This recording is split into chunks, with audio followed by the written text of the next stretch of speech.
नमस्कार। वेलकम करता हूं मैं सभी का आज टारगेट कोचिंग इंस्टीट्यूट में। आप सभी का बहुत बहुत धन्यवाद, बहुत बहुत धन्यवाद हमारे इतने सारे व्यूज़ बढ़ने के लिए और सब्सक्रिप्शंस को इतना बढ़ाने के लिए। डे बाय डे बढ़ते जा रहा है, जिसके लिए मैं हमेशा आप सबका दिल से शुक्रगुजार हूँ।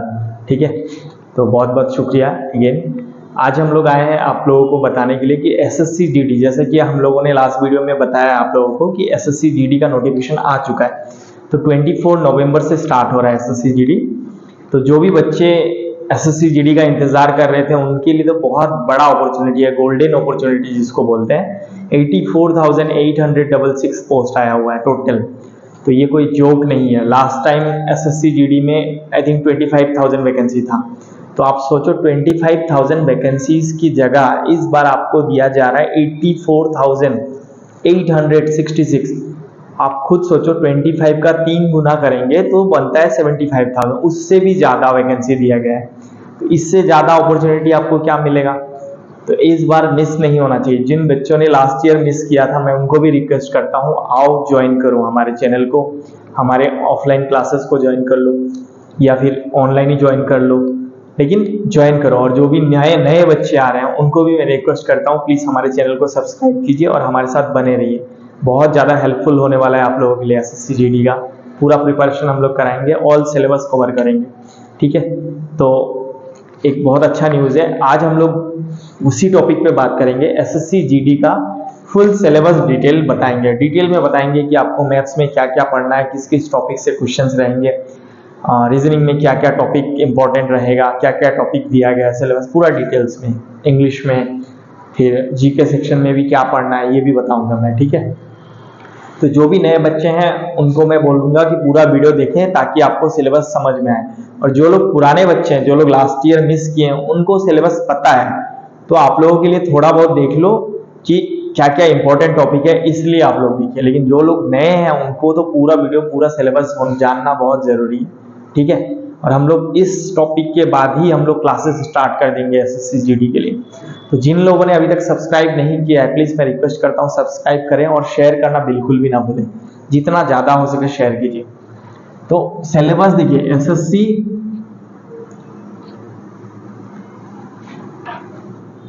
जीडी का ये 2023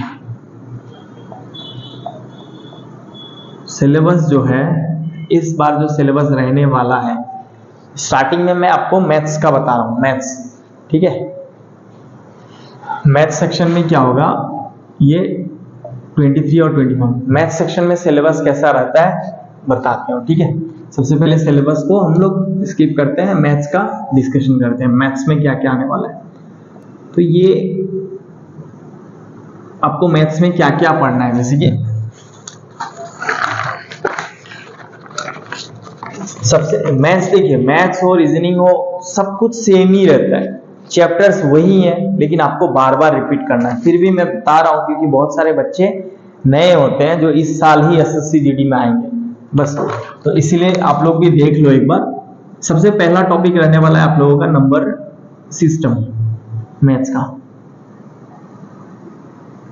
नंबर सिस्टम होना ही है, 1 या 2 क्वेश्चंस इससे बनते हैं एसएससी में।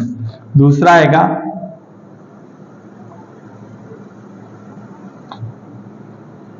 नेक्स्ट आएगा आपका डेसिमल एंड फ्रैक्शन, जो कि ये भी बहुत इंपॉर्टेंट क्वेश्चन है। फ्रैक्शन चैप्टर बहुत ही इंपॉर्टेंट है, डेसिमल एंड फ्रैक्शन। तीसरा आएगा आपका परसेंटेज आ जाएगा।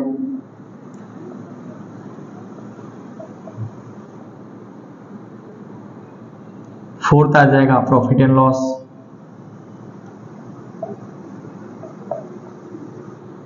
सिक्स आ जाएगा रेशियो एंड प्रोपोर्शन। ये सब इंपॉर्टेंट टॉपिक्स हैं। देखिए बहुत सारे चैप्टर्स है वैसे तो मैथ्स में, लेकिन सारे चैप्टर्स आपको नहीं पढ़ना है, जो जो इंपॉर्टेंट चैप्टर्स है वही मैं बता रहा हूं। ठीक है, उसके बाद आ जाएगा आपका एवरेज,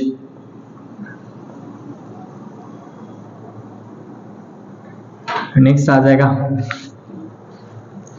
डिस्काउंट। उसके बाद आएगा आपका ये 8 नंबर चैप्टर है, तो यहाँ पे 9 नंबर में दे रहा हूँ फिर से।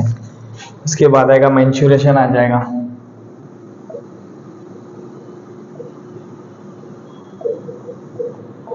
मेंसुरेशन फिर 10 नंबर में ले लीजिए आप time and distance.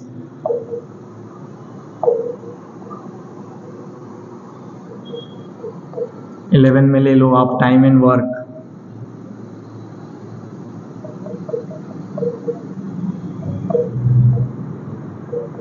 Time and work, ठीक है। और इन सबसे ज्यादा जरूरी अब आप ले लो DI, डाटा इंटरप्रिटेशन।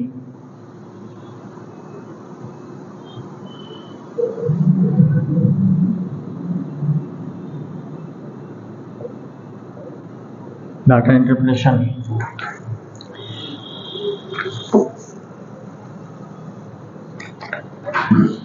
इतना ही आपको देखना है इंपॉर्टेंट टॉपिक के नजरिया से। मेरा जहां तक एक्सपीरियंस है, मैं जितना आप लोगों को बताना चाहूंगा, इसके बाहर आपको कुछ नहीं पढ़ना है मैथ्स में। आप इन सारे चैप्टर्स को क्लियर कर लो, आपका मैथ्स बन जाएगा। अभी बहुत सारे क्वेश्चन बच्चों के मन में आ रहा होगा कि मैथ्स में क्वेश्चंस कितने रहेंगे, तो मैं बताना चाहूंगा आप लोगों को, क्वेश्चंस रहेगा 20 और मार्क्स रहेगा मल्टीप्लाई 2 इजिकल टू 40 मार्क्स। ठीक है, ये रहा आपका 40 मार्क्स। तो अब कुछ बच्चे सोच रहे होंगे कि सर 12 चैप्टर्स हो गए, 12 चैप्टर्स हो गए, इससे भी और मिनिमाइज क्या करें। तो मैं उनको बताना चाहूंगा इंपॉर्टेंट टॉपिक सबसे ज्यादा आपको अगर कैरी करना है तो इसको कर लो, डाटा इंटरप्रिटेशन कर लो, time and work, time and distance कर लीजिए, ठीक है। नंबर सिस्टम करना ही करना है, प्रॉफिट एंड लॉस करना ही करना है, रेशियो करना ही करना है, एवरेज एंड डिस्काउंट, ये सारे चैप्टर्स आपको करना ही है, तभी आपका मैथ्स में अच्छा स्कोर बन सकता है। मैं तो बोलूंगा सारे चैप्टर्स कर लो, इतना ज्यादा कुछ है नहीं, आराम से कर सकते हो, ठीक है। थोड़ा थोड़ा चैप्टर्स है, इतना मैथ्स में कर लो। इतना कर लोगे तो 20 में एटलीस्ट 16 प्लस स्कोर हो जाएगा आप लोगों का। 16 का मतलब होता है 32। अब बाकी नेक्स्ट रीजनिंग में आते हैं, ठीक है। मैथ्स का एक बार नोट कर लो, स्क्रीनशॉट ले लो। अगर जो लोग बच्चे स्टार्ट करना है, आपको यहां से स्टार्ट करना है, चैप्टर वाइज एक एक को बार बार रिपीट करना है, ठीक है। बार बार रिपीट करना है, हर एक चैप्टर को 2 बार 3 बार 5 बार क्वेश्चंस करिए जितना ज्यादा हो सके। हर चैप्टर में जाइए और क्वेश्चंस जितना ज्यादा डील कर सकते हैं करिए। अब हम लोग आते हैं रीजनिंग में, रीजनिंग का भी सिलेबस डिस्कस। देखो नेक्स्ट आ गया हमारा मैथ्स सेक्शन के बाद, अब आ रहा है रीजनिंग। रीजनिंग में भी आपका टोटल क्वेश्चंस बनेगा 20 क्वेश्चन, 20 क्वेश्चंस मल्टीप्लाई बाय 2, तो ये बन जाएगा 40 मार्क्स का क्वेश्चंस, ठीक है। तो रीजनिंग जैसा कि आप सभी को पता है, रीजनिंग बहुत इजी है, मजा आता है रीजनिंग में, सबको आता भी होगा, ठीक है। तो रीजनिंग में आपको क्या क्या पढ़ना है, देखिए सबसे पहले जैसा कि सिलेबस है आपको वही करना है, कोडिंग डिकोडिंग कर लो आप। डिकोडिंग,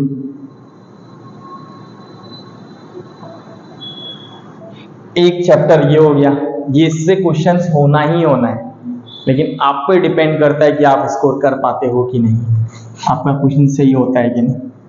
फिर आ जाएगा एनालॉजी, ये सेकंड। थर्ड आ जाएगा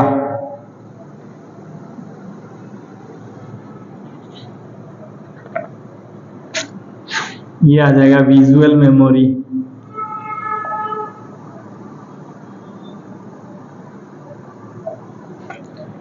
फोर्थ आ जाएगा ऑब्जर्वेशन।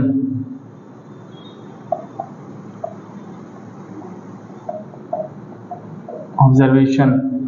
फिफ्थ आ जाएगा relationship concept.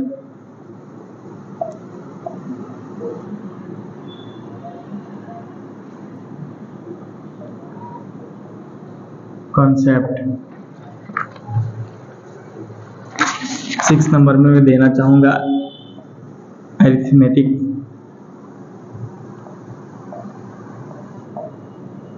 Arithmetical reasoning.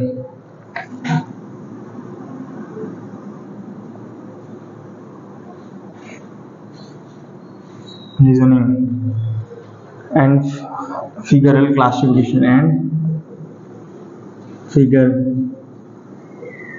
Okay, ये सारे आपके इंपॉर्टेंट चैप्टर्स है रीजनिंग से, जो कि इसका मतलब ये है कि इन सब चैप्टर से, इन सब टॉपिक से क्वेश्चंस होना ही होना है। ठीक है, अब एक क्वेश्चंस रहे या दो क्वेश्चंस रहे, उसके बाद आते हैं नॉन वर्बल में।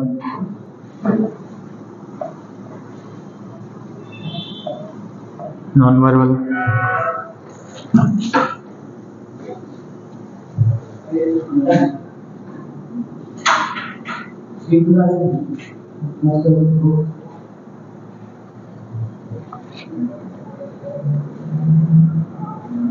Non verbal series. Okay,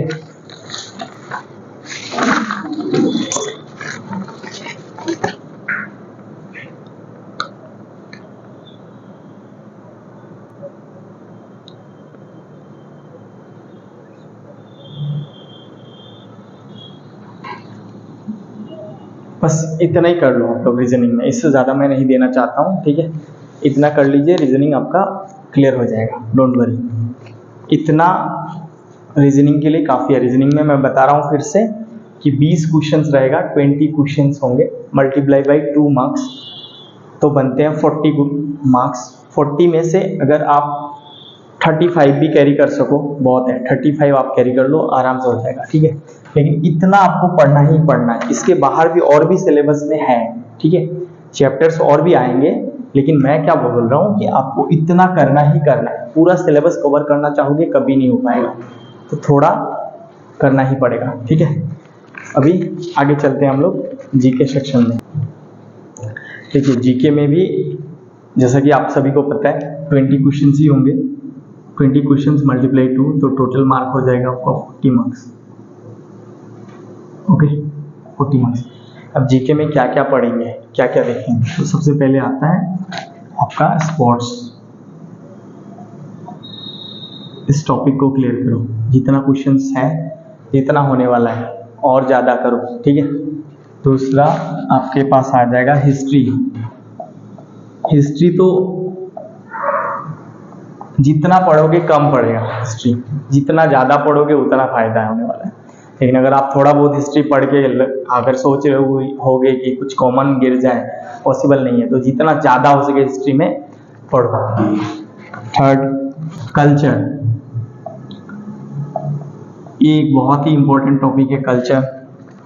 fourth, geography.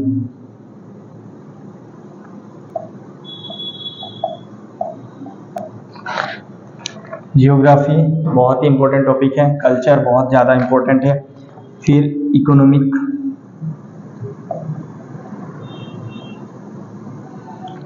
एक इकोनॉमिक पॉलिटी जिसको बोलते हैं, मतलब पॉलिटिक्स के बारे में, पॉलिटी के बारे में पूरा पढ़ो डिटेल्स में। इंडिया में कौन किस पोस्ट में है, इंडिया का पीएम से लेके सीएम तक, हर स्टेट का गवर्नर से लेके एमपी और एमएलए तक का बारे में पूरा डिटेल्स, सिलेबस पूरा पता होना चाहिए। उसके बाद ये तो एक बहुत ही इंडियन कॉन्स्टिट्यूशन,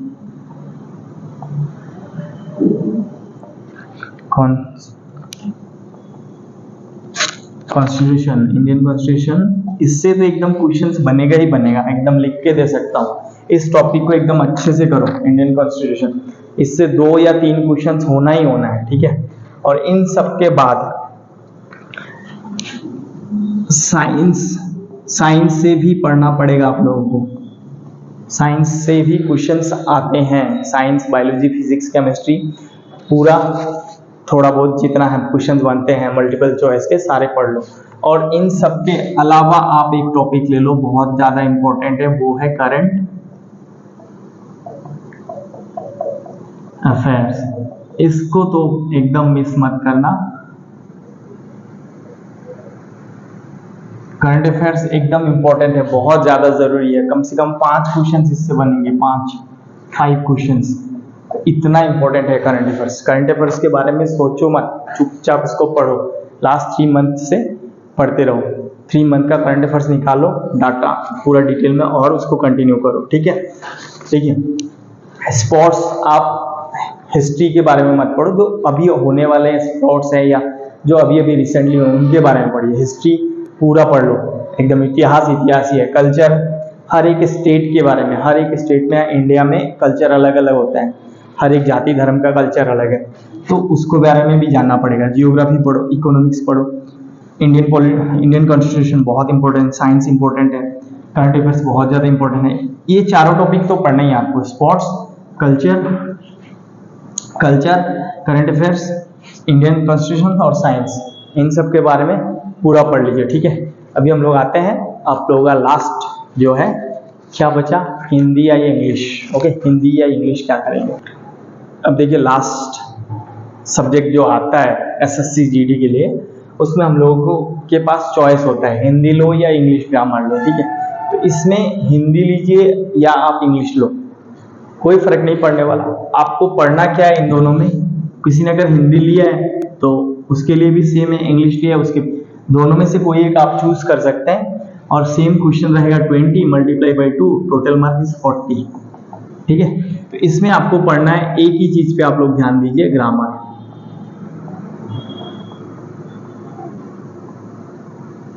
ओनली ग्रामर पे फोकस करना है। इंग्लिश अगर किसी ने चूज किया है तो इंग्लिश ग्रामर में आर्टिकल हो गया, प्रीपोजिशन हो गया, ईरोड्स हो गया, पैसेज हो गया, पैराग्राफ हो गया, इन सब टॉपिक पे पूरा अपना बोर्ड बनाइए अच्छा से, मतलब स्ट्रॉन्ग करो इंग्लिश को। और हिंदी में अगर किसी ने लिया है तो आपको पर्यायवाची शब्द, उल्टा वाला, सीधा वाला, एक शब्द के अनेक शब्द, ये सब, फिर जो ग्रामर सेक्शन आता है हिंदी का, इन सब पे ध्यान दो। मतलब आपको अपना कमांड सिंपल है, ग्रामर पे करना है पूरा स्ट्रॉन्ग, ये टॉपिक ठीक करना है आपको। हिंदी लीजिए तब भी हिंदी ग्रामर करिए, इंग्लिश लेंगे तो इंग्लिश ग्रामर करिए, ये आप लोगों के ऊपर डिपेंड करता है। हिंदी लेंगे तो हिंदी, इंग्लिश लेंगे तो इंग्लिश ग्रामर, ठीक है। अभी आप पे डिपेंड करता है आप क्या चूज करते हो, हिंदी ग्रामर करते हो या इंग्लिश ग्रामर। लेकिन फॉर्म भरने से पहले डिसाइड कर लेना है। आप फॉर्म भर लोगे, उसके बाद अगर आपने हिंदी भर दिया, उसके बाद आप इंग्लिश करोगे तो नहीं होता है। इंग्लिश करना है तो इंग्लिश, हिंदी करना है तो हिंदी, फॉर्म भरते वक्त आपको लिख लेना पड़ेगा, राइट। तो ऐसे करके प्लान कीजिए। और सबसे मोस्ट इंपॉर्टेंट, ये चारों सब्जेक्ट को अगर आपको एसएससी पास करना है, एसएससी जीडी क्लियर होना है, तो आपका मोस्ट इंपॉर्टेंट पॉइंट है प्लानिंग करना पड़ेगा। प्लानिंग करिए, कैसे करेंगे हम लोग सिर्फ बता सकते हैं, बाकी आपको ही करना है। मैंने सारा डिटेल्स बता दिया सब्जेक्ट का, अभी आप डिसाइड करो कैसे क्या करना है, हिंदी लेंगे या इंग्लिश लेंगे। और हमारे साथ बने रहिए, इस वीडियो को पूरा देखें, जितना ज़्यादा हो सके शेयर करो, और जितने नए फ्रेंड्स हैं सबको जोड़ो हमारे साथ, तभी हम लोग और ज़्यादा अच्छा करेंगे, ठीक है। और थैंक यू, जिन लोगों ने सब्सक्राइब नहीं किया है उनको मैं रिक्वेस्ट करता हूँ फिर से सब्सक्राइब कर लें जल्द से जल्द, और हमारे चैनल पे बने रहें। पूरा वीडियो देखिएगा, अगर अच्छा लगे तो एक लाइक करो और शेयर करना बिल्कुल भी ना भूलें, ठीक है। चलिए।